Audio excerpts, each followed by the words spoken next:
On today's show, LaMelo Ball. Apparently, executives around the league are looking to see if he's going to be available. Would you rather have him or Trae Young going forward? That and more on today's episode of Locked On NBA Squad Show East. You are talking ball with the NBA East Squad Show. From the Celtics to the Bucks, the Knicks to the Heat, and everyone else in the East. The local experts of the Locked On Podcast Network bring you all the scoops, breakdowns, and the most comprehensive look at the Eastern Conference. Trash talk and big takes included. No holding back, we're giving the green light. It's time to talk NBA East.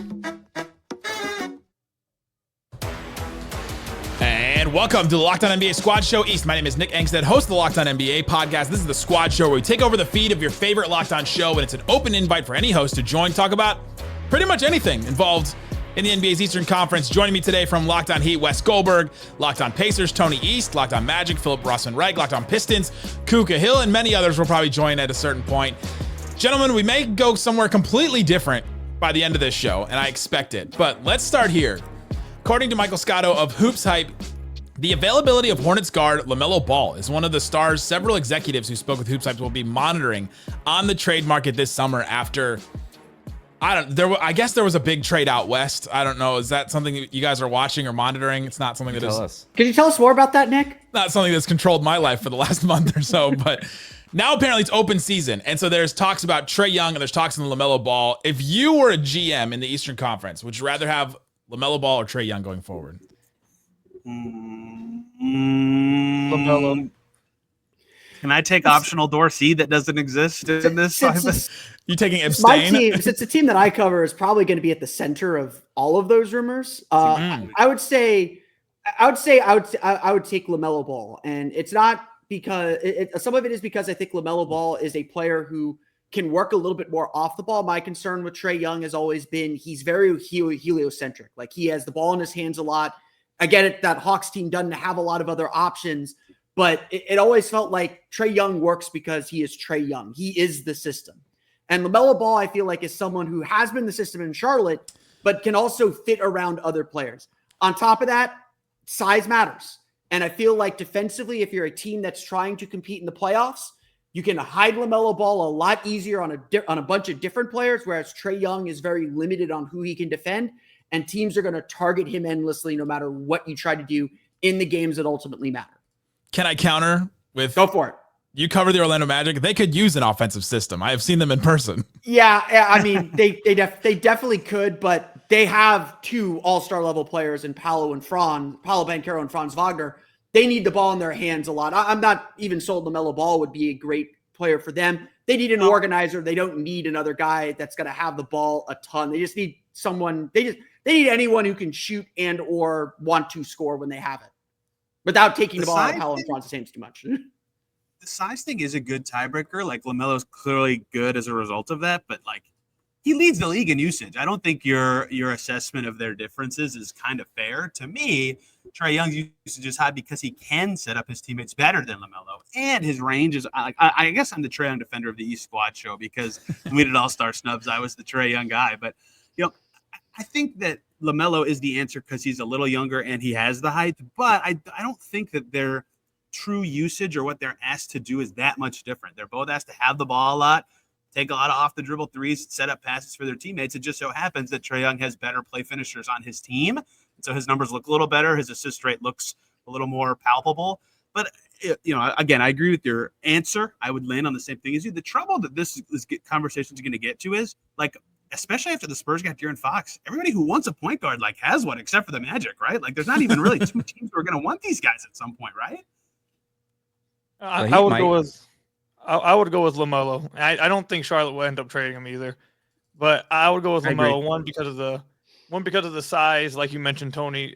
The defense from Trae. I love Trae, but he just obviously is always going to have a ceiling to whatever. Even with his most defensive activity, he's always going to have a ceiling because of his size. So LaMelo, if you get him more engaged defensively, and you've seen him I've seen him on some nights be engaged defensively, be able to have some kind of defensive impact because of his size, his wingspan, his activity in the passing lane. So there's something you can get there at some point. Also, LaMelo's 3 years younger than Trae Young is as well. And to be honest, I think LaMelo and Trae are two of the best passers and playmakers in the entire NBA. That's their superpower. They're insane playmakers. The only difference is, like Tony said, one's playing for the Hawks and the other one's playing 25-plus minutes with Tijan Salon every game. And Yusuf Nurkic. And I watched the Pistons play against them, and Taj Gibson was starting. Like, this is who LaMelo Ball is playing with.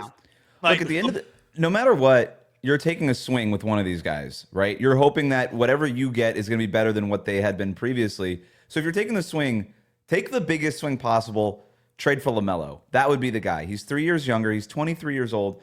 And with Trae, I actually think I've liked how he's played more this year for Atlanta, even if his numbers have been down.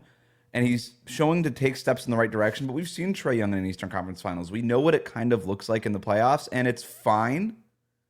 But it's not something that's going to blow you away. Whereas LaMelo, that's sort of the mystery door. We don't really know what that's going to look like.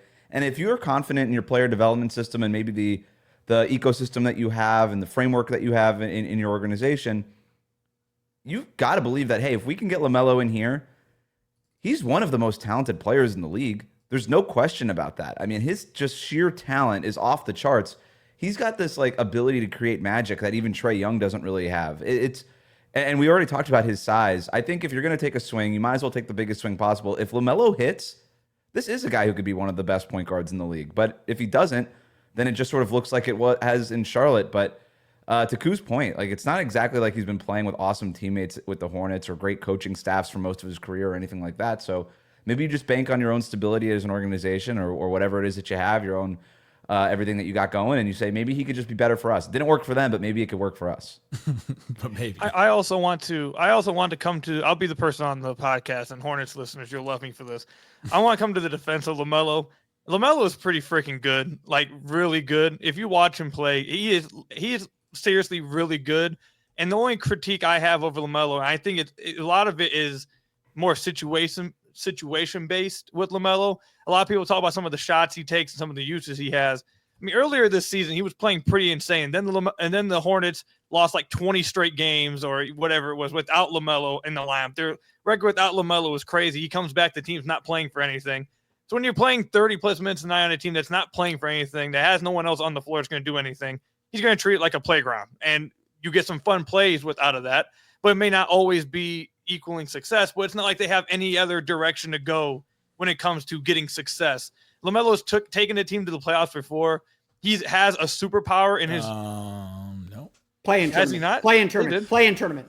They got destroyed in the play-in. They got destroyed in the play-in. Nobody counts the play-in, Co. Trae took a team to the conference finals. If we're going to go to that, I know you're new to all of this as somebody who covers the Pistons, but yes, the play-in tournament does not count as the playoffs. Do we have to explain the play-in tournament rules? It's the postseason and the playoffs. The postseason Either way, LaMelo can lead a good team. He just has no teammates around him that are really worthy of anything, and more of the crazy, is this play really resulting in wins, is more so due to the fact that he has nothing else around him and they're not trying to win games. Yeah. Brad Miller's been out.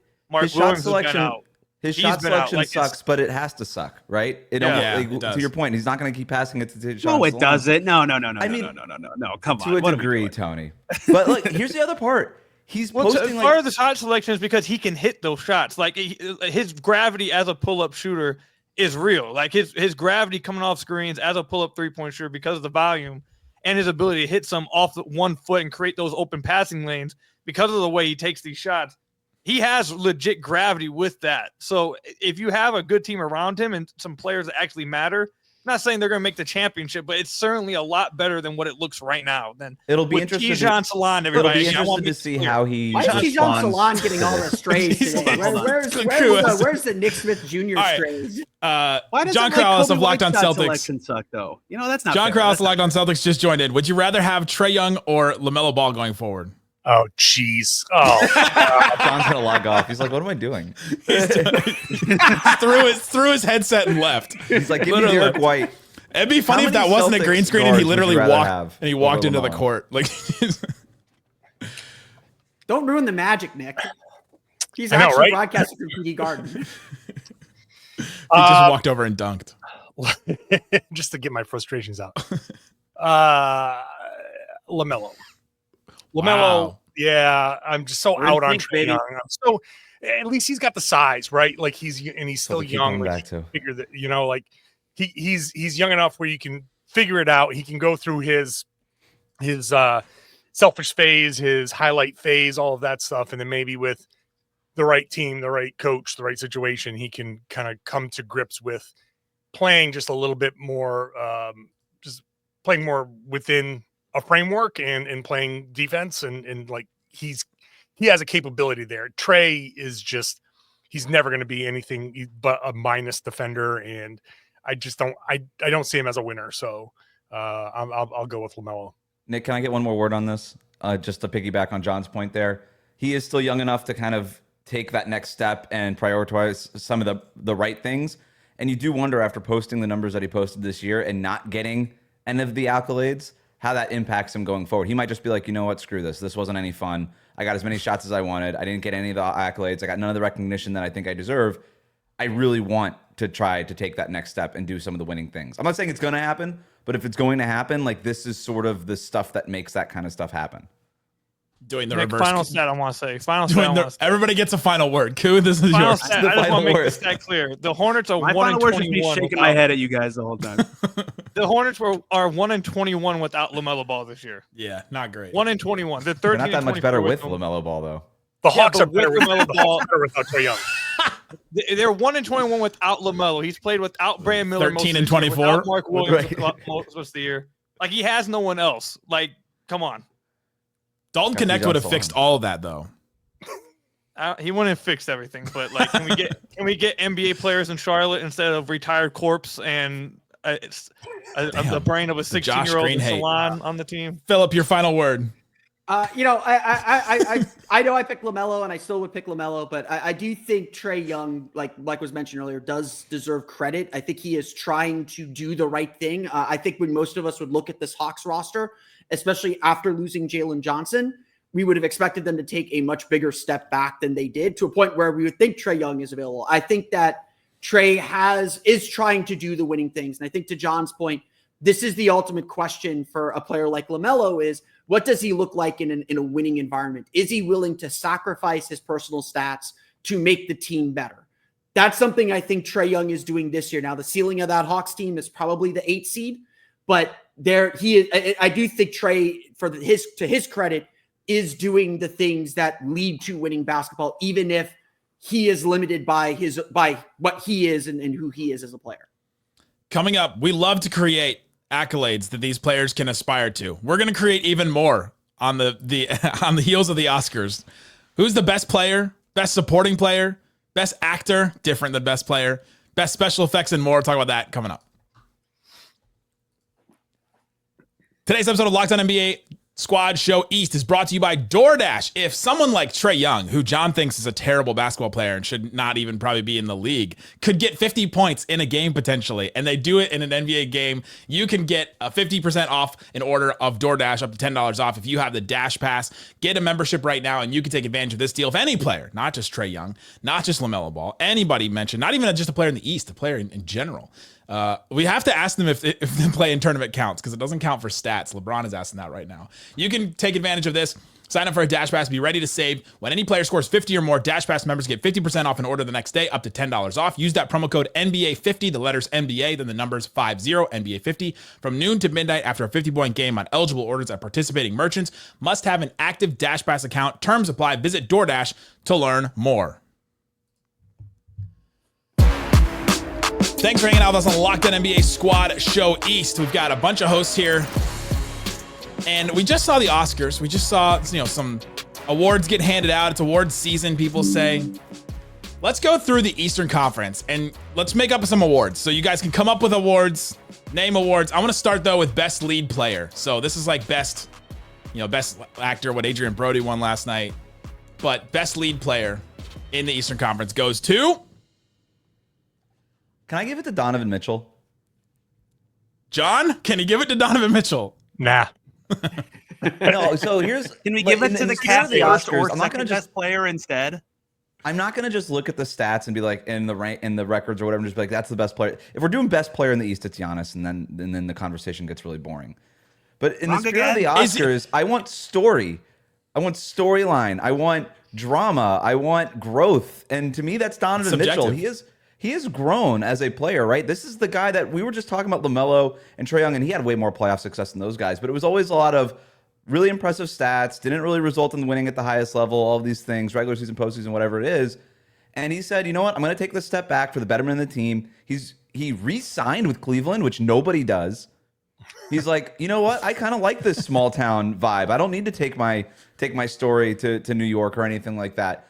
So I think that's pretty compelling as a storyline in general. And then he comes back, takes that step back for the betterment of the team, is this amazing player. He's getting, for the first time in his career, really, he's an MVP candidate in a serious way, at least for ballots.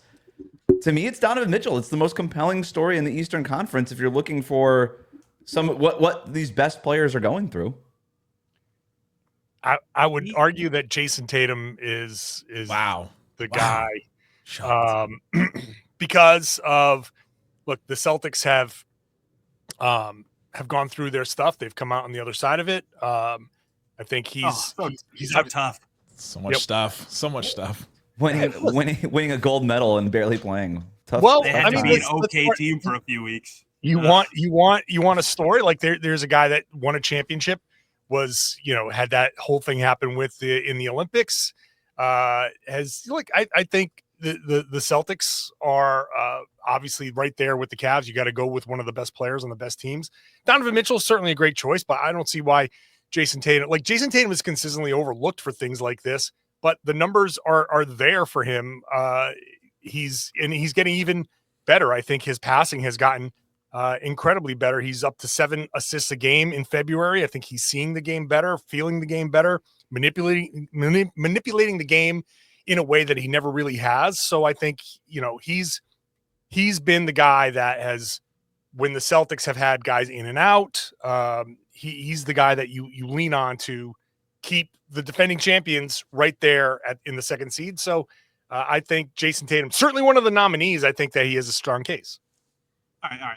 Look, if we're truly doing the best player on the lead role, it's probably Tatum, Giannis, or a Cavalier. If we're doing the stories to go with the Wes Goldberg method, it's Cade Cunningham who deserves this award. That's right. It's not even close. Are you kidding me? He's leading a good team by playing very well. The Nora thing, he's just going with the out of left field. He's going to make All-NBA. He's hooping and the Pistons are good. That's cool.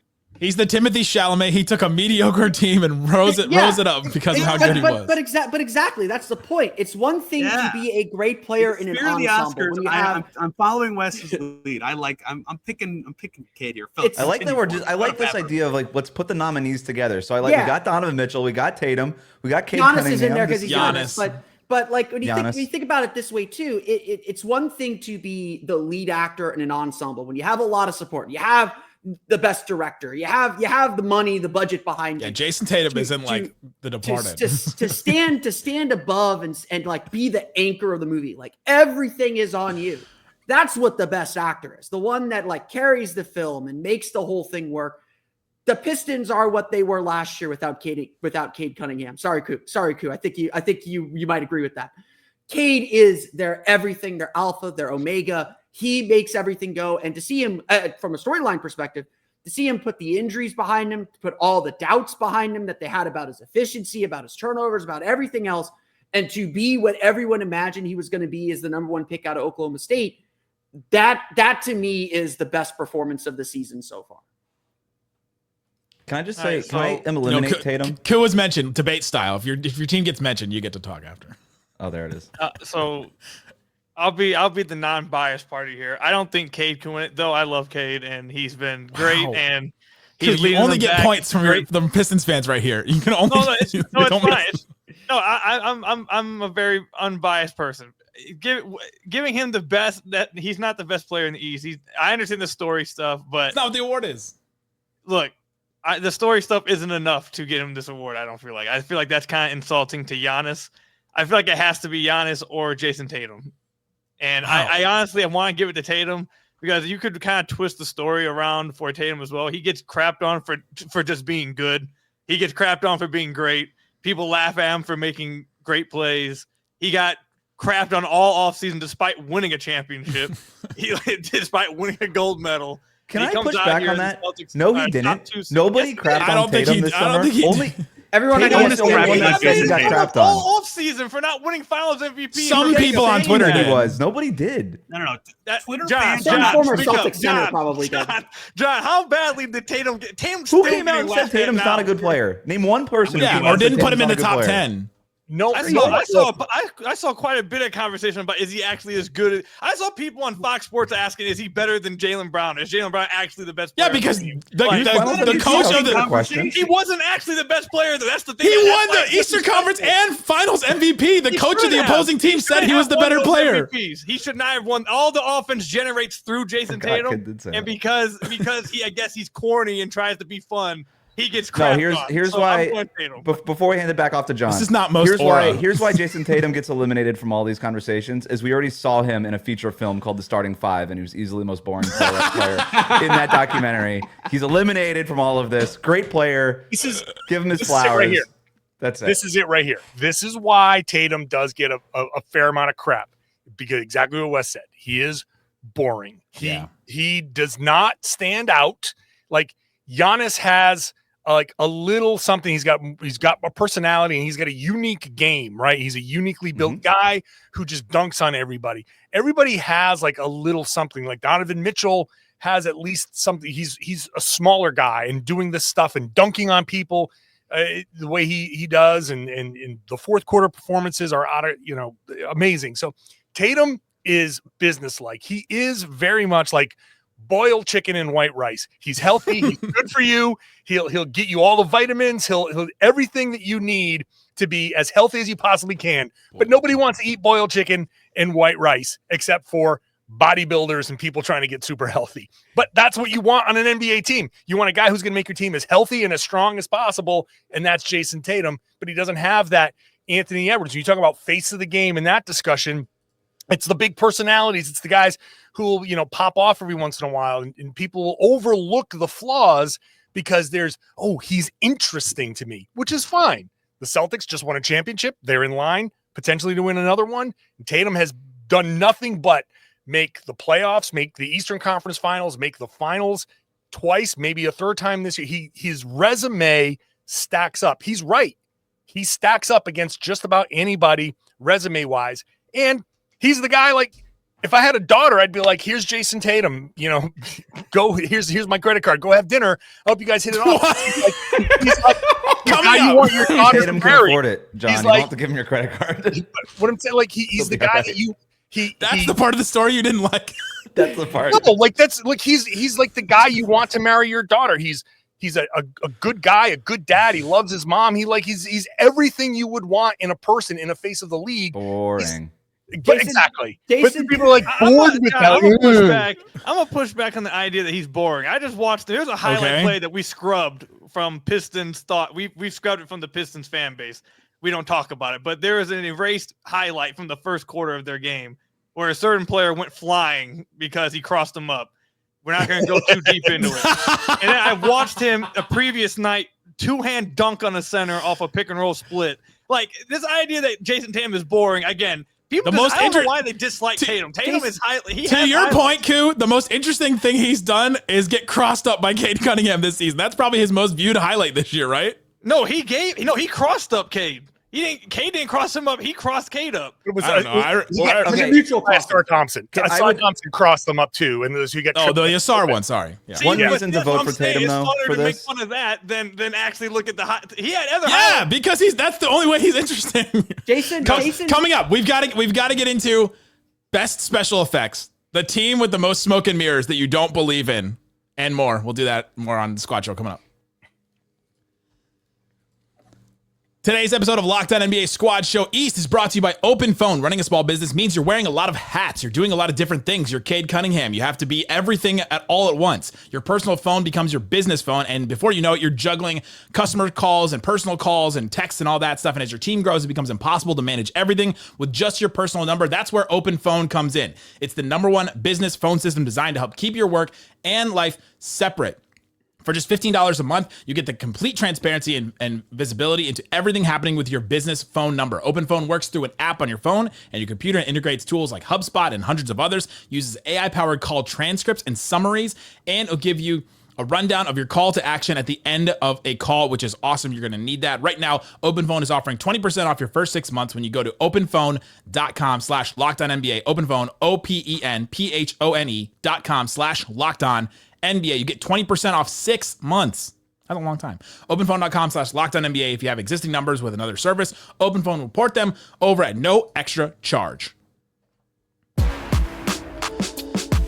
Thanks for hanging out with us on Locked On NBA Squad Show East. We have a show that covers your team every single day from these great hosts all the time. Check the link in the description to find that show. Gentlemen, we got really into it on best lead player. I want to go straight to best special effects. The team that is all smoke and mirrors, that you don't believe in, that you're like, how is this team in the East where they are? Nominees. Can I just quickly do a nominee for worst special effects? Is it The most complete player that only it's the Philadelphia 76ers. They're like when when they had the Spider-Man version of the Broadway version of Spider-Man and all the Spider-Mans kept dying. That's the Sixers. The Sixers win the Razzie. We all agree the Sixers win the Razzie, right? Is that the best analogy Locked On NBA's ever done? All the Spider-Man are dying. New York Knicks. Anybody not believe in them?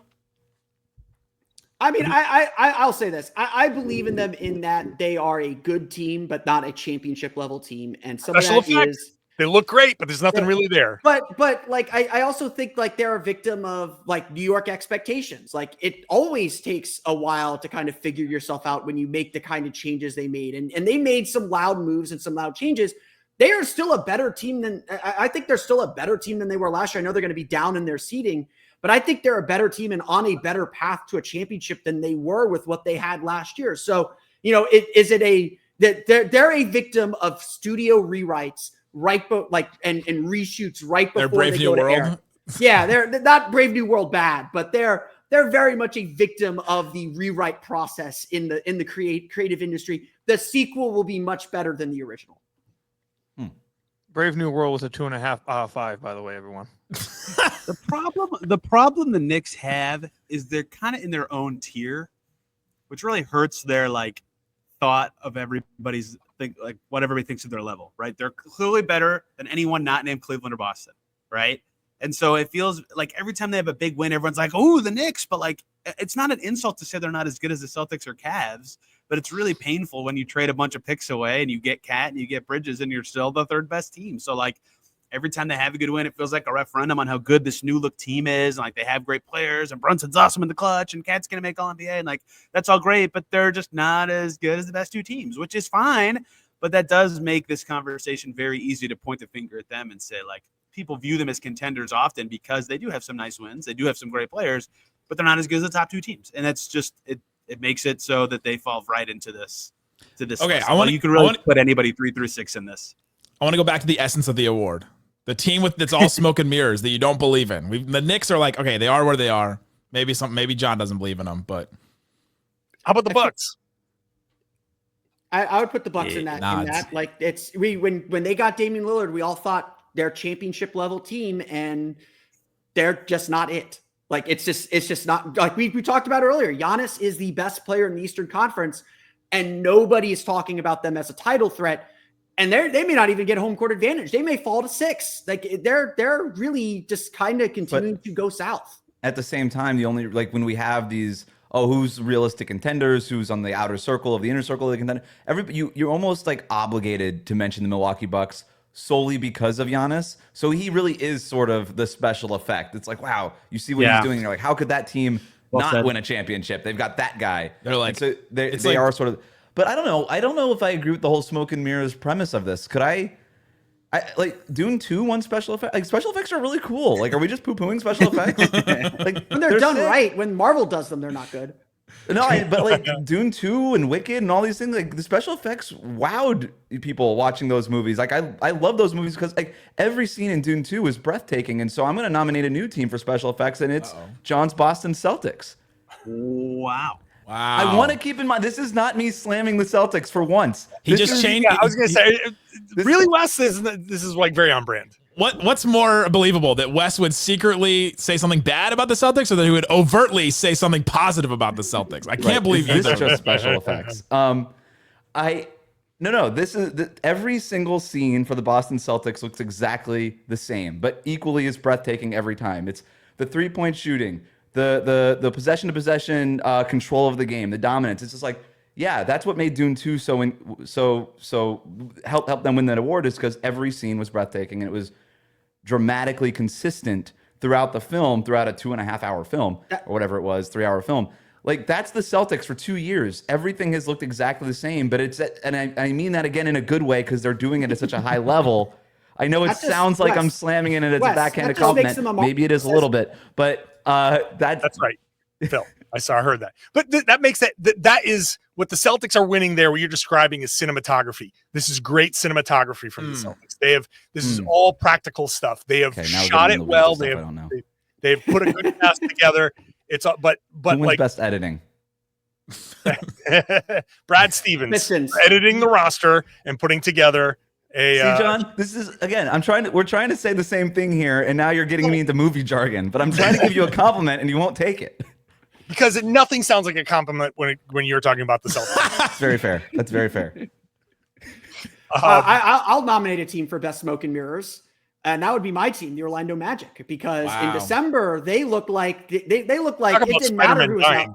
Huh? Yeah. In December, they're like Madam Web. Everyone was super excited for a Spider-Man. Oh my god! Like this is like the Magic last year were Venom Sweeney, 1, great. and it was just they're surprising. It's fun. It's quirky, and then Venom 2 comes out, and you're like, this is trash. What is going on with this? They didn't change anything. They're not advancing the characters at all. The Magic in December looked like it didn't matter who was out for them. They were going to win and be competitive. And since Christmas, they are like 27th, 28th, 26th, bottom 5 in the league in net rating. They are not a Rotten good basketball Tomatoes, team right just now. 15% on Rotten Tomatoes. Something is rotten in the Magic Kingdom. So I will put forward my team as smoke and mirrors of the season. That's so many different.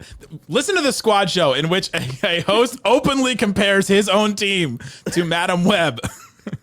Hey, I finish up by giving the Toronto Raptors the live action short film award, because for 2 seconds every game, the Raptors look really great in a short stint, and the rest of the game they look like trash. Right. I think that's the Hornets when LaMelo Ball's in. It's like, wow, Chris Boucher hit another 3. This is great. Wow, look at this guy. Yeah. Wow, with Ingram, this team might be kind of good. Oh, just kidding. No others? No other? I think, what'd be funny is I think this guy above me, Tony? I think Pistons fans would say Pacers, and I think Pacers fans would say Pistons. And that's why they deserve to be. Pacers fans would say the team that they beat 6 times last year and then beat in the first round. I think Pacers fans would say the Bucks. But you know the meme that's like, I think about you all the time, I don't think about you at all. I have a feeling that's the Pistons-Pacers relationship right now. Well, the Pistons fans, comedy series. Pistons fans, I think, would say the Pacers, and part of me believes it, but I only got 30 seconds left, so I can't say nothing. Let's do John's best comedy. It's the Wizards, right? Is it? That's a tragedy. 76ers win it again. 76 was 2-time award winner in this episode. Best comedy might be the way the national media wants the Knicks to be title contenders and talks about them as if they're title contenders. Because like we said, they're not there yet, and it's okay they're not there yet, but because they're the Knicks, everyone wants them to be there, and they're just not there. And so the commentary becomes hilarious at that point. Is it not the Heat with Jimmy Butler and the scene where that's drama? Fan, that's the best drama. No, but the scene where the fan is talking to the players on the bench and telling them who they got for Jimmy Butler is the greatest comedic scene I think that we've had in an NBA game this year. Also, Kevin Love's Instagram during the whole thing was really yeah, right. I mean, I hate to say it, best comedy in the Eastern Conference.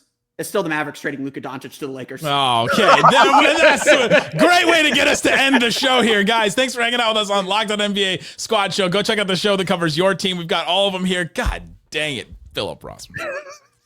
I think the Celtics are contenders this year. Take of the year.